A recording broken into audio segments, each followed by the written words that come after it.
pünktlich unterwegs. So, wir haben es geschafft, meine lieben Leute.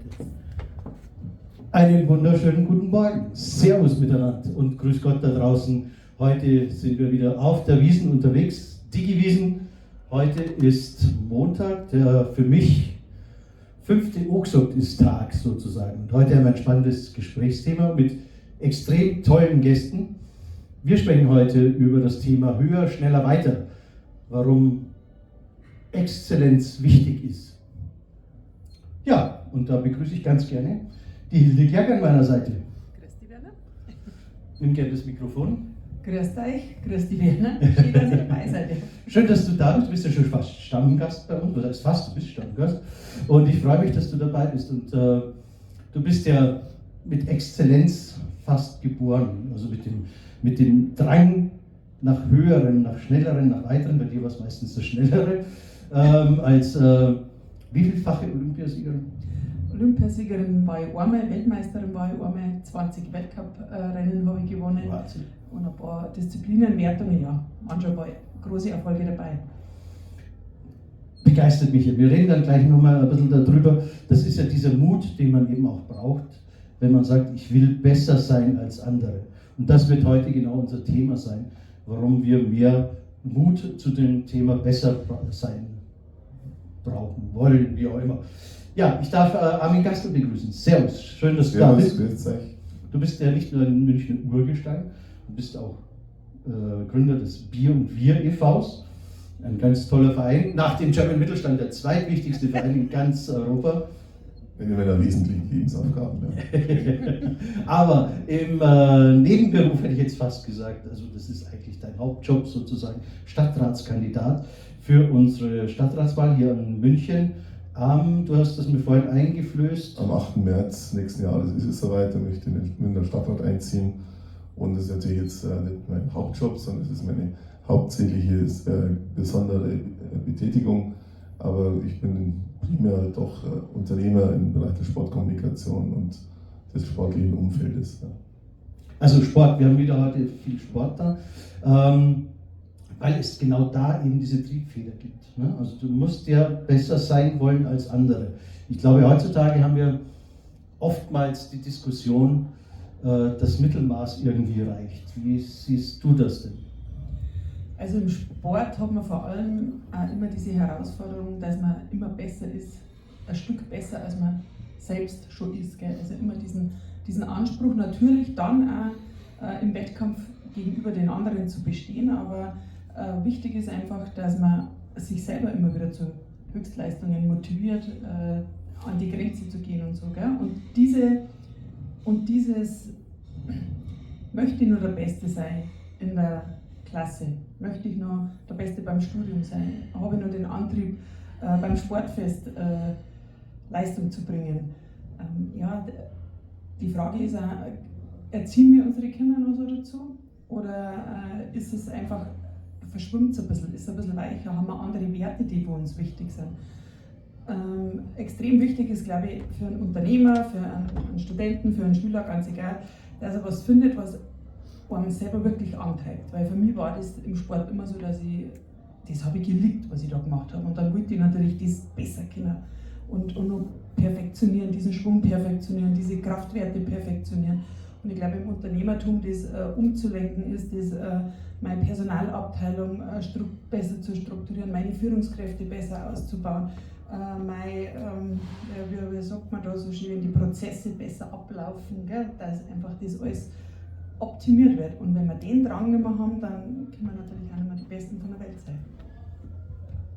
Also das kann ich nur unterstreichen, das ist in jeder Hinsicht, in jeder Gesellschaft, egal welche Ausprägung, also das mag so ökonomisch betrachtet, aber wir sind noch nicht mehr hungrig in Deutschland.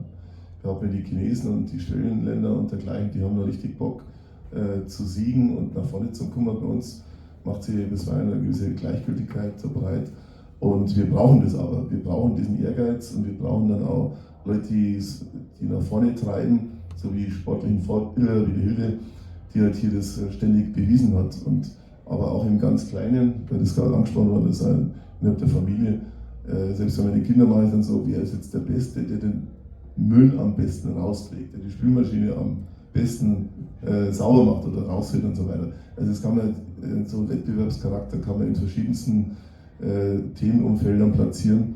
Und was bei mir politisch noch ein bisschen auf der Fahne liegt, das ist jetzt eine Kleinigkeit, aber ich finde, das ist auch ein bisschen stellvertretend und symbolhaft für diese weichgespülte Politikvorgabe, dass die Bundesjugendspiele wieder verpflichtend auf jeden Fall an den bayerischen Schulen eingeführt werden, zurückgeholt werden.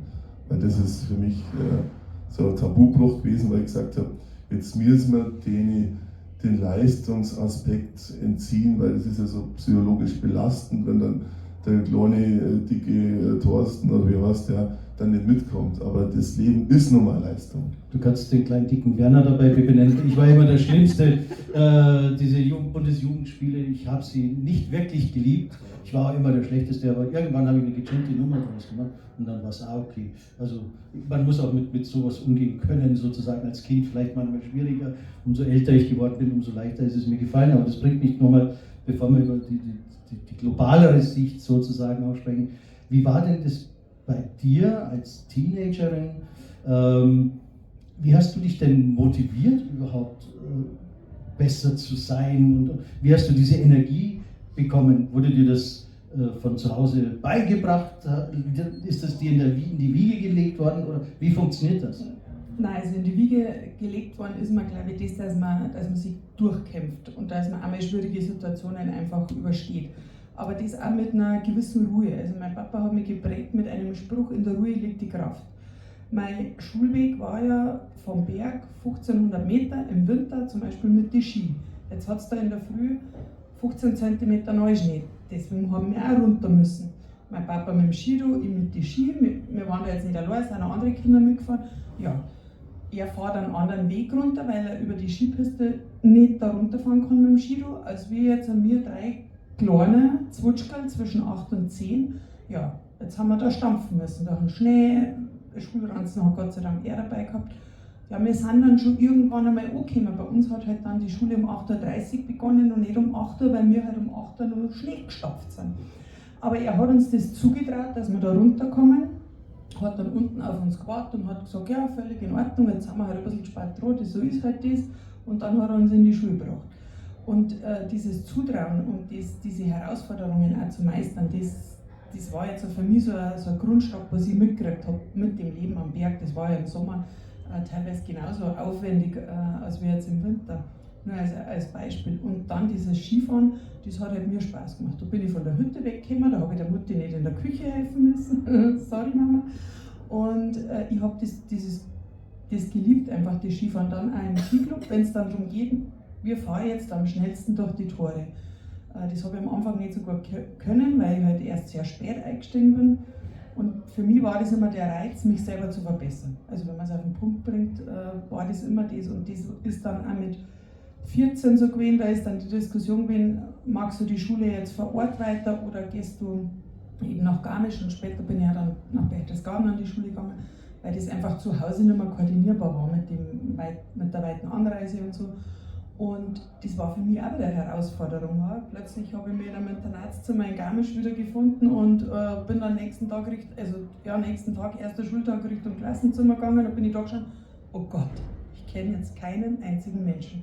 Weil mir vorher gar keine Gedanken darüber gemacht, sondern ja, ich gehe jetzt darüber, für mich ist das wichtig, das macht mir Spaß. Und auch diese Hürde, dass ich da reingehe und gegen über 20 fremden Personen stehe, das habe ich dann schon geschafft und habe mich dann da auch integrieren können. Also dieser innere Antrieb, dass man das, was für einen selber das Beste ist, dann auch umsetzt. Weil es war natürlich auch klar, wenn sobald ich da meinen Wohnort verlasse, lasse ich auch einige Freundschaften zurück. Und gehe einfach auch von der Familie zu Hause, die habe ich auch nicht mehr unterstützen können. Und ich habe halt einfach geschaut, was ist für mich der beste Lösungsweg. Bin da jetzt natürlich von meinen Eltern unterstützt worden. Aber das ist halt auch, glaube ich, allgemein ganz wichtig. Was möchte ich von mir selber, was habe ich für Werte, was habe ich für Ziele, was habe ich für Versionen und dann halt eine Lösung suchen und die dann aber auch umsetzen. Das war bei mir immer an oberster Stelle, genauso nach einer Verletzung.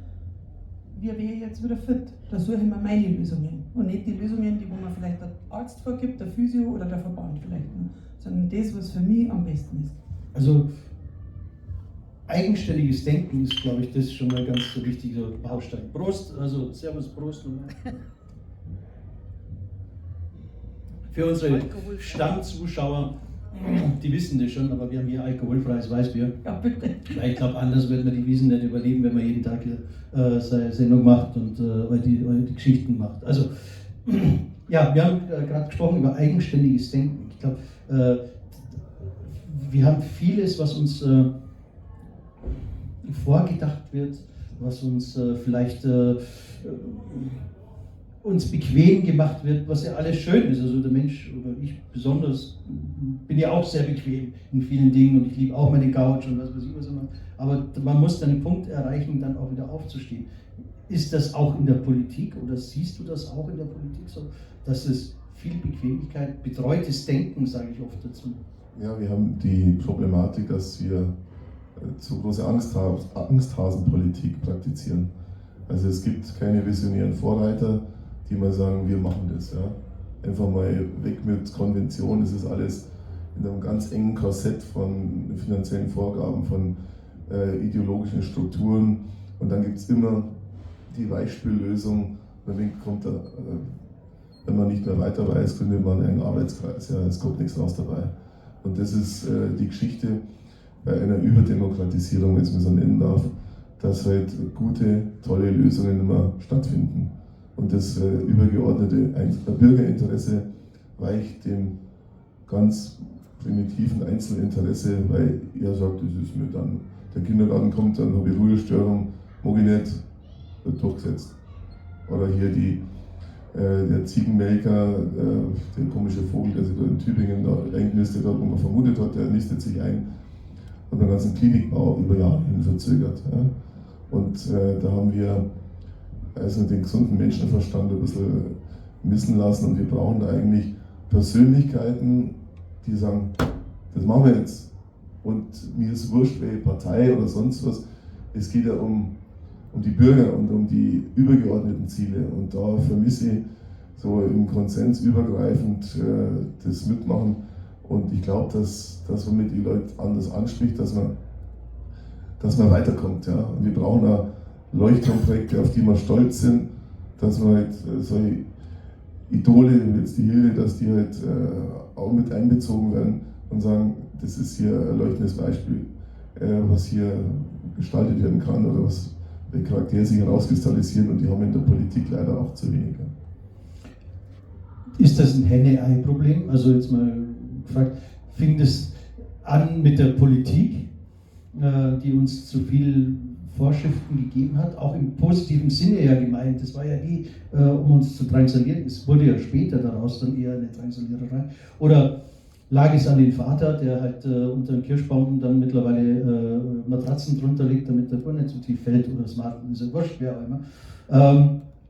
Wo fängt es denn an? Also was glaubst du, was wichtiger oder was mehr Schuld daran hat? Eben die Politik, die uns steuert ein bisschen, oder haben wir einfach unsere Kinder viel weicher erzogen, als vielleicht wir erzogen worden sind? Das heißt immer, früher war immer alles anders, besser, schlechter. Besser.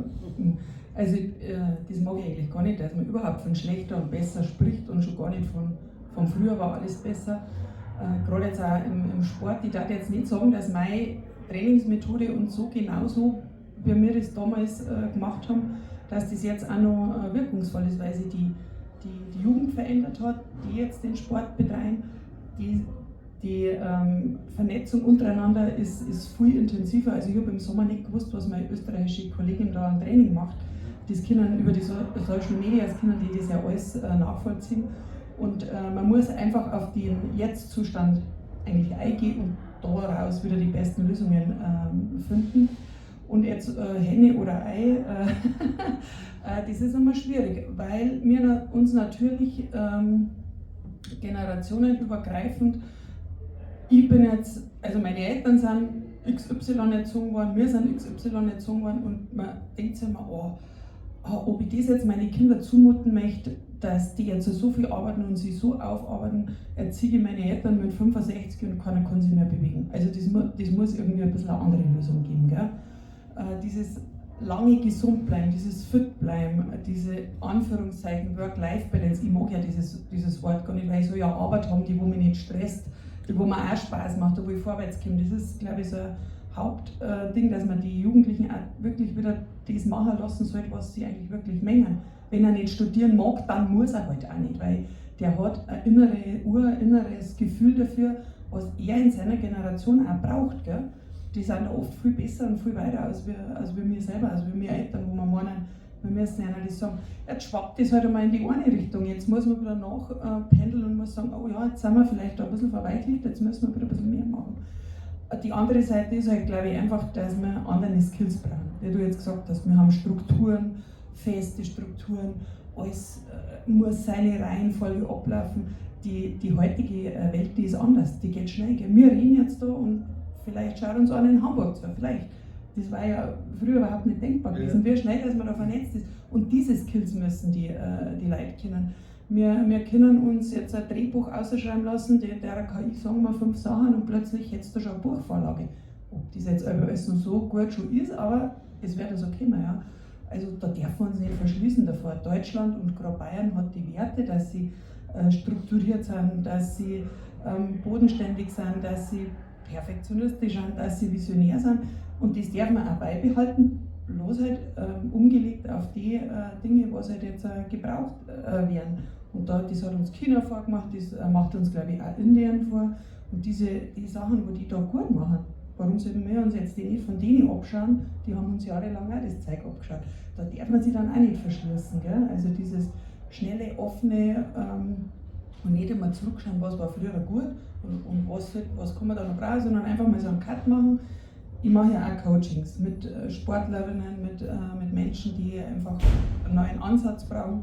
Und da sage ich immer, jetzt schauen wir erst mal hin, was ist jetzt aktuell los und wo müssen wir hin, welche Probleme brauchen wir.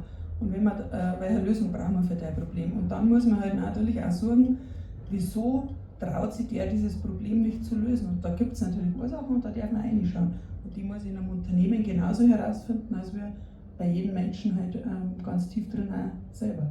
Also ich darf das jetzt nicht Henne und Ei und wer war schuld, sondern jetzt wissen wir, da haben wir zu viel Struktur, die müssen wir abbauen, schnellstmöglich. Und es darf sich einfach wieder mal einer hinstellen und sagen, das und das gehört reformiert. Natürlich kriegt der eine auf den Deckel und natürlich wäre er vielleicht das nächste Mal nicht gewählt.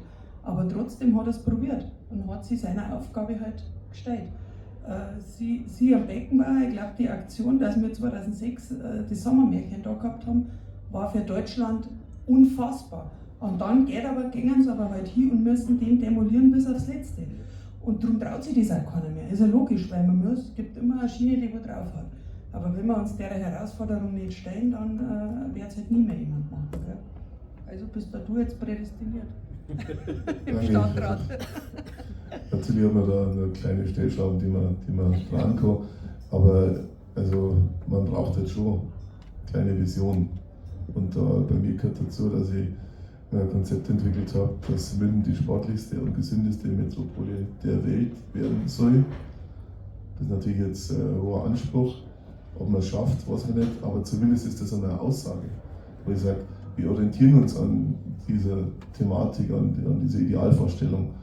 Und da gibt es Möglichkeiten, das zu erzielen. Da gibt es einen Active City Award und verschiedene andere internationale Plattformen, wo das möglich ist. Und du bist im Coaching-Bereich sehr erfolgreich aktiv. Da möchte ich fast eine Brücke bauen dahingehend, weil es auch ideal passt. Also speziell der Sport ist vielleicht die Grundlage, um im Beruf erfolgreich zu sein, weil da lernt man mit Niederlagen umzugehen, da lernt man halt sich durchzusetzen, da hat man physiologische Prozesse im Kopf, die man anders verarbeitet. Und jetzt nur der Nerd, der super in der IT ist, der weiß auch nicht genau, was der in 5 Jahren bei unserer gesellschaftlichen Veränderung in der IT-Welt und Wirtschaft, was der dafür eine Aufgabe haben wird. Und dahingehend finde ich es einfach großartig, dass diese Sportlichkeit immer ein bisschen stärker fokussiert wird und dass man solche Vorbilder wie du es bist, dass wir halt noch viele weitere in unserer bayerischen, deutschen Gesellschaft haben werden. Aber wenn jetzt, so wie ihr gesagt habt, beide ja auch, wir brauchen wieder jemanden, der sich hinstellt und der sagt, egal was für Gegenwind kommt, ich sage jetzt einfach mal, so müssen wir es machen. Und da laufen wir in so einen echten Leader, der auch vorweg geht sozusagen. Du meintest, die Gefahr ist relativ groß, dass er dann Gegenwind kriegt und gleich wieder von der Presse niedergeschrieben wird und so weiter und so fort. Wie gehst du mit sowas um, wenn du gerade diesen Wunsch jetzt eben hegst, wir wollen, was ja super ist, eine sportliche, eine gesunde Stadt haben? Also tatsächlich ist es so, dass man eigentlich nichts zu verlieren haben müsste. Also ich komme aus dem wirtschaftlichen Umfeld als Unternehmer und andere, die sind Apparatschicks, die sind halt heraus produziert aus, sage ich jetzt mal, Verwaltungsstrukturen, die kennen sich in der Stadtplanung oder in bestimmten Sektionen sehr gut aus. Andere böse Leute formulieren es so, arbeiten beim Staat oder leben vom Staat. Ja? Bei mir war das eigentlich immer anders. Und ich bin jetzt nicht so gewappnet, dass mir das alles wurscht ist, aber zumindest kann man schon mit den Fingern in die Wunde legen und sagen, jetzt hört mal auf mit dem Schmarrn, ja, das geht so nicht. Und diese Unabhängigen, die haben wir zu wenig in der Politik, weil die halt immer sagen, ja, ich muss mich anpassen, oh, die Berufsgruppe, die tun mir dann Salz in die Wunde streuen und die entziehen mir das Budget und dann werden immer aufgestellt und sonst was.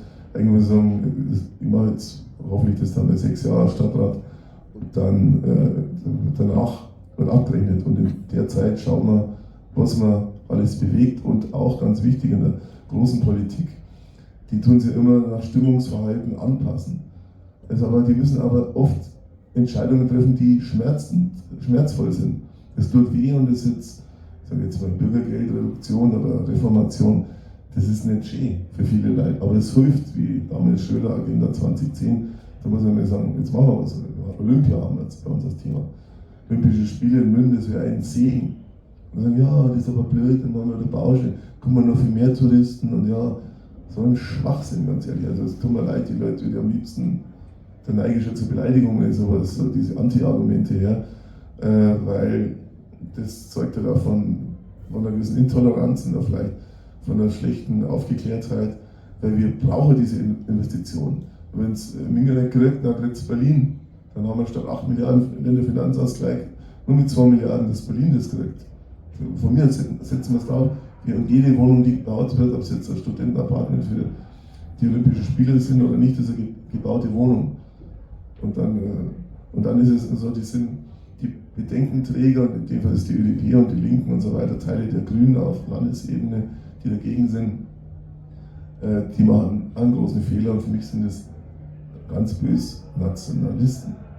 Weil die sagen, bei uns, da müssen wir Flächenversiegelung, müssen wir eine Halle bauen bei Freising. Ja? Aber woanders ist ja nicht wurscht. Wenn das jetzt, sage ich jetzt mal, in Bangalore, da hier irgendwie 400.000 Quadratmeter Platz gemacht wird, das sollte ja mit uns nichts tun, aber bei uns. Und da muss man einmal gegensteuern. Wir können die Welt nicht retten und wir müssen schauen, wo wir bleiben. Und ich glaube, dass München und Bayern, wir haben hervorragende sportliche Infrastruktur und wenn wir noch besser werden, dann haben wir noch viel mehr Talent, dann haben wir mehr Orientierung für Größeres und dann können wir aber auch stolz sein. So wie damals WM 2006, Olympische Spiele, die wir haben, den Sog der Medaillengewinner, die es in London und Paris gegeben hat, die haben das einfach verdoppelt, verdreifacht, weil die Jugend infiziert worden ist von dem positiven Virus. Und das brauchen wir und da können wir uns darauf freuen. Ich hoffe sehr, dass es so stattfinden wird.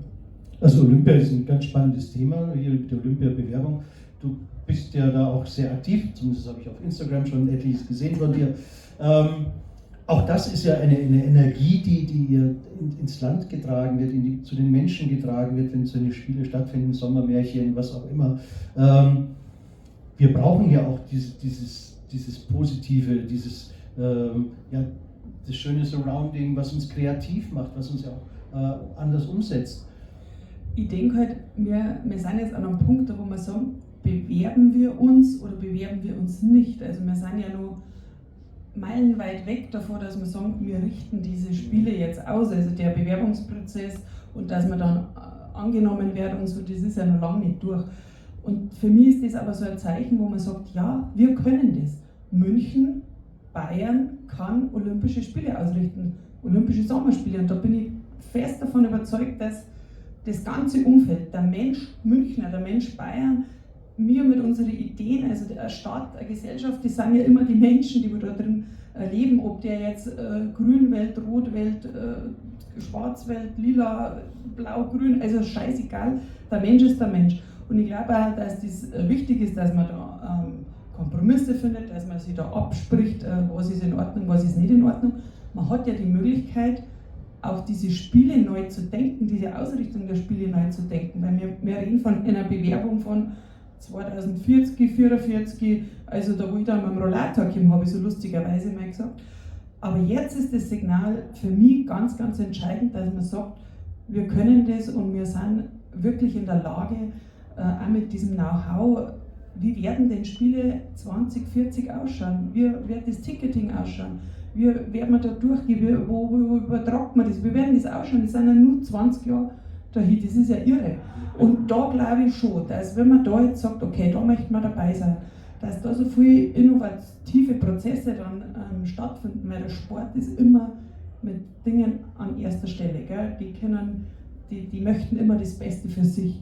Und das wird dem ganzen Unternehmertum, den ganzen, natürlich werden Touristen dann kommen, das ist aber das andere, und diese Sportstätten, was entstehen.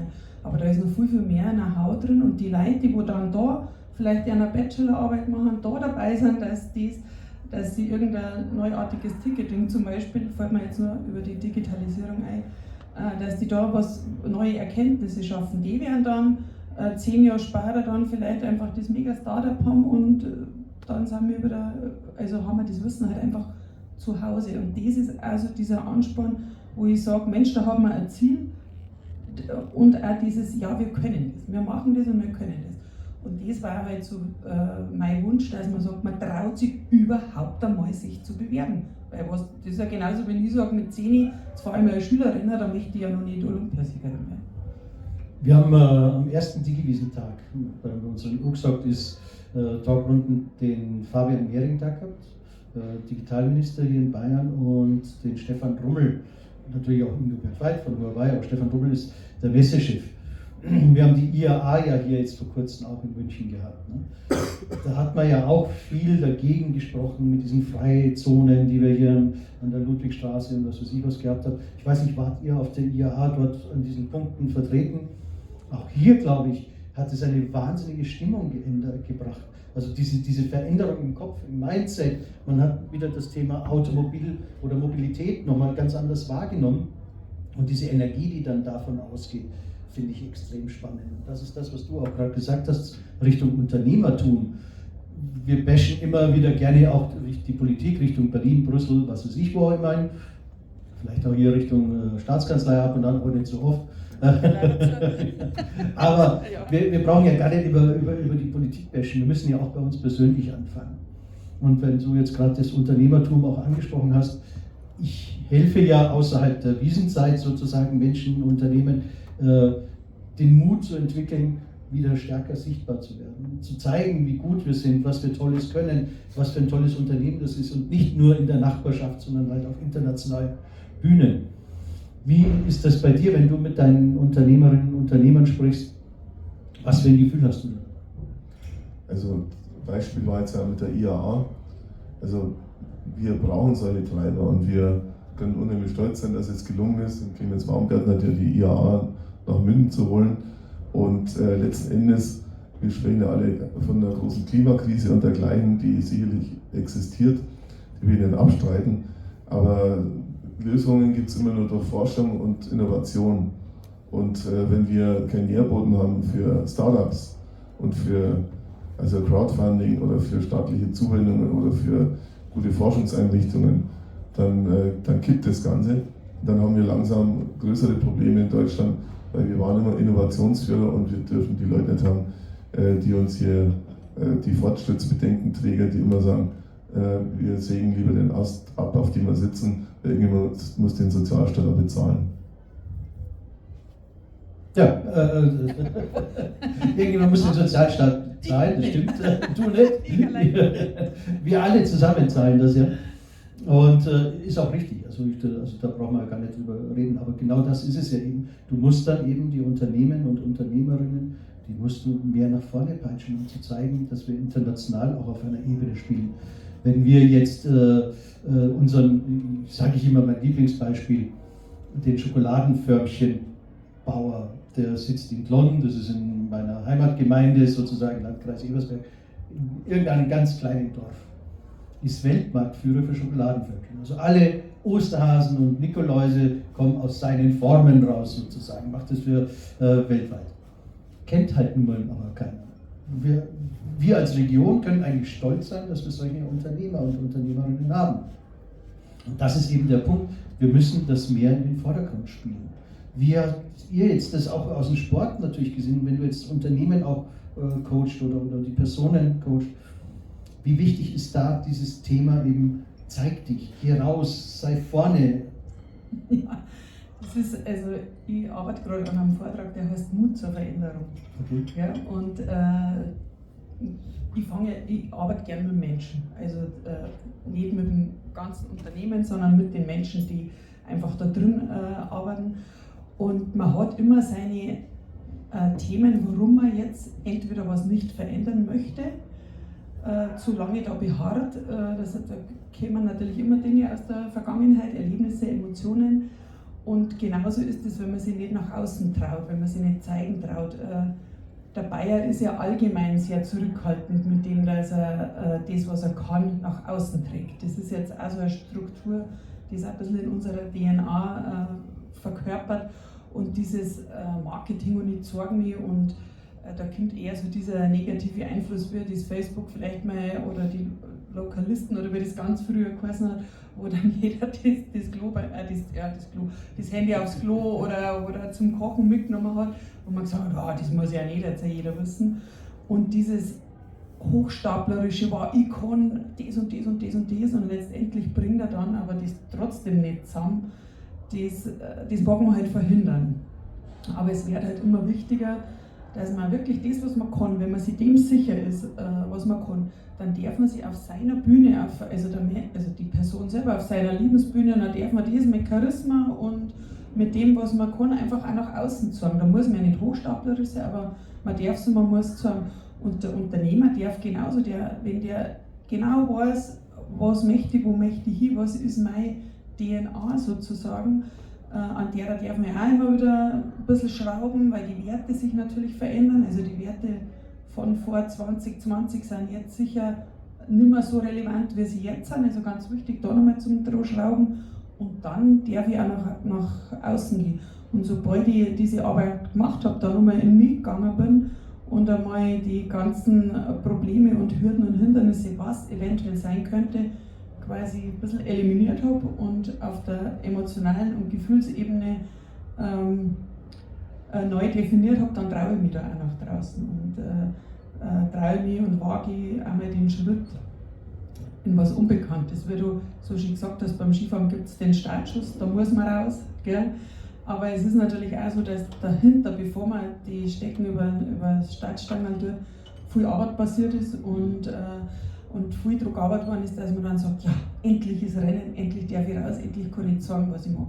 Und die Arbeit muss halt in einem Unternehmen oder in einem Stadtrat oder bei jedem persönlich einfach auch funktionieren, und vor lauter Arbeit und Alltag vergisst man das oft einmal wieder. Du wolltest, glaube ich, was ergänzen und dann... Ja, gerne. Und das Selbstbewusstsein muss da sein für die Unternehmer, wie für die Sportler. Wenn du sagst, ich komme eh nicht noch, ja, im Slalom stand die 17. Backe nicht, ja, dann ist auch vorbei. Und bei Unternehmen ist es genauso. Und da bin ich dir, Werner, sehr dankbar, dass du da halt so eine Plattform bildest mit Schirm Mittelstand, wo du ganz viele Unternehmer schon irgendwie motiviert hast, so im vorpolitischen Raum oder in between zwischen Wirtschaft und Politik eine extra Bühne zu bieten, und da weiß ich, dass so viele schon davon profitiert haben, weil das ist ja wie ein Inkubator für weitere Unternehmenslösungen für Startups und dergleichen, die halt nicht unbedingt jetzt bei der TUM oder sonst wo platziert sind, sondern die halt wirklich angereichert werden durch den Mittelstand und dann auch durch Investoren und dergleichen, die halt dann darauf aufmerksam werden, auf gute Ideen, und dass die Leute raustragen und sagen, hier ist eine Bühne, der Trainer bietet die, und dadurch brauchen wir mehr Personen deines Kalibers und vom German Mittelstand, da haben alle nur ein bisschen mehr Erfolg. Wow, danke dir. Jetzt hätte ich fast gesagt, das ist ja Schlusswort, aber wir haben 5 Minuten. Brauchen wir noch ein Schlusswort. Darfst dann gleich nochmal wiederholen. Na, aber wie bringst du jetzt zum Beispiel die Menschen dazu, aus sich rauszugehen? Also wenn ich jetzt auch schon bei Kindern anfangen müsste, meine sind jetzt schon weit drüber hinweg und die haben schon ein Kreuz. Aber wie trainiert man das? Wie würdest du das angehen, sozusagen, zu sagen? Also wenn jetzt der Sportler schon sagt, oh, bei Tor 17 scheitert ich schon. Und der Unternehmer sagt vielleicht, na die Expansion nach China oder Indien, das trauen wir nicht. Ja? Dann muss ich natürlich schauen, warum. Warum traut sich der die Expansion nicht und weshalb sagt der Sportler, das habe ich sowieso nicht drauf. Also da wird irgendwo in seiner Schatzkiste, also von seinem Können her, nur irgendwo ein Defizit sein. Oder einfach von der mentalen Seite nur eine Blockade, dass er irgendwelche schlechten Erfahrungen schon immer und immer wieder gemacht hat, dass er unter bestimmten Voraussetzungen jetzt am Start oder wenn er sich vorbereitet, da ist halt irgendwo ein Thema drin, das den Sportler jetzt zum Beispiel nicht an den Start gelässt und sagt, das, was ich bisher trainiert habe und das, was ich kann, ich habe Fähigkeiten, dass ich da von Tor 1 bis Tor 70 da durchfahren kann. Und da muss man auch anfangen, man muss da in eine Saison reinkommen, man muss sich von Training zu Training steigern. Man geht auch nicht unbedingt an den Start hin und sagt, so, ich gebe jetzt da 120%. Das macht dann einmal der Weltcup-Fahrer, wenn er top in Form ist und wenn er dann seine Form auch super für Olympische Spiele oder Weltmeisterschaften aufgebaut hat. Dann geht der da hin und sagt so, jetzt alles oder nichts, 120%, entweder ich gewinne oder fahre jetzt da Bestzeit, wenn ich ins Ziel komme, oder ich scheitere halt. Und da kann ich nicht, und das muss ich natürlich beim Unternehmen genauso runterbrechen. Irgendwas wird der noch haben, dass er sich das nicht traut. Und da bist ja dann du wieder, oder ist ja diese Verknüpfung super da, wo man sich gegenseitig unterstützt, oder wo man halt dann auch mit Coaches da mal tiefer reinschaut, wo hängt es eigentlich noch? Was habe ich da auch in der Vergangenheit noch für Probleme, Glaubenssätze, erworbene Muster, dass ich mir das halt nicht traue. Und da darf man schon in die Gefühlswelt und in die Emotionswelt auch mal eintauchen, auch bei einer Führungskraft, warum sie sich nicht traut. Gefühlswelt. Gefühle zulassen, Gefühle ausbrechen lassen, das und aussprechen, danke. Das ist wichtig. Dein Schlusssatz, jetzt darfst du, aber wiederhol's nicht. Aber weil du das Coaching machst, von dem Jack Ma, von dem Alibaba-Gründer, ist mir irgendwas gut im Ohr klingt. Der hat von sich selber gesagt, er kann nicht programmieren, er ist ein schlechter Verkäufer und er hat eigentlich von Buchhaltung keine Ahnung. Aber er hat gesagt, er will die Leute haben, die besser sind als er, in sein Team reinholen. Da ging es dann um die soziale Kompetenz, das, was man nicht kann, dass man den anderen Leuten vertraut, dass man das Teamplayer reinholt. Und auch das ist Exzellenz, Leistung und Teamfähigkeit, Sportlichkeit. Ja. Also ich hole den besten Trainer, ich hole die besten Berater und orchestriere das untereinander. Und so ist man dann auch im Team sehr erfolgreich. Wunderbar. Also ich träume vom höchsten Turm in Deutschland, den wir mal bauen würden. Dass wir Bursche, Rapp oder Khalifa oder wie auch immer überrunden, glaube ich nicht. Aber meine Aufgabe, mein Traum ist für nächstes Jahr zum Beispiel, wenn wir einen neuen Bürgermeister haben, wenn wir dich vielleicht im Stadtrat haben, ich will die sauberste Stadt in Deutschland erleben. Das möchte ich hier wieder in München haben. Ich möchte mit dir auf dem Rollator, wenn es sein muss, Olympia erleben und vielleicht dieses Energie, dieses Feuer wieder auffangen dürfen. Und ich wünsche euch allen da draußen auch diese Energie wieder zu bekommen. Ihr habt ihr eh alle, ihr müsst sie nur rauslassen. Und sicherlich muss man mal raus aus dieser Mittelschicht, hätte ich jetzt gesagt. Und die Gefahr, dass du mal eine drüber kriegst, ist auch groß. Deswegen an die anderen auch mal gerichtet. Nicht jeder Bash ist immer ein guter Bash. Also man kann auch durchaus mal jemanden loben, man kann auch was toll finden, wenn man jemand was anderes gemacht hat.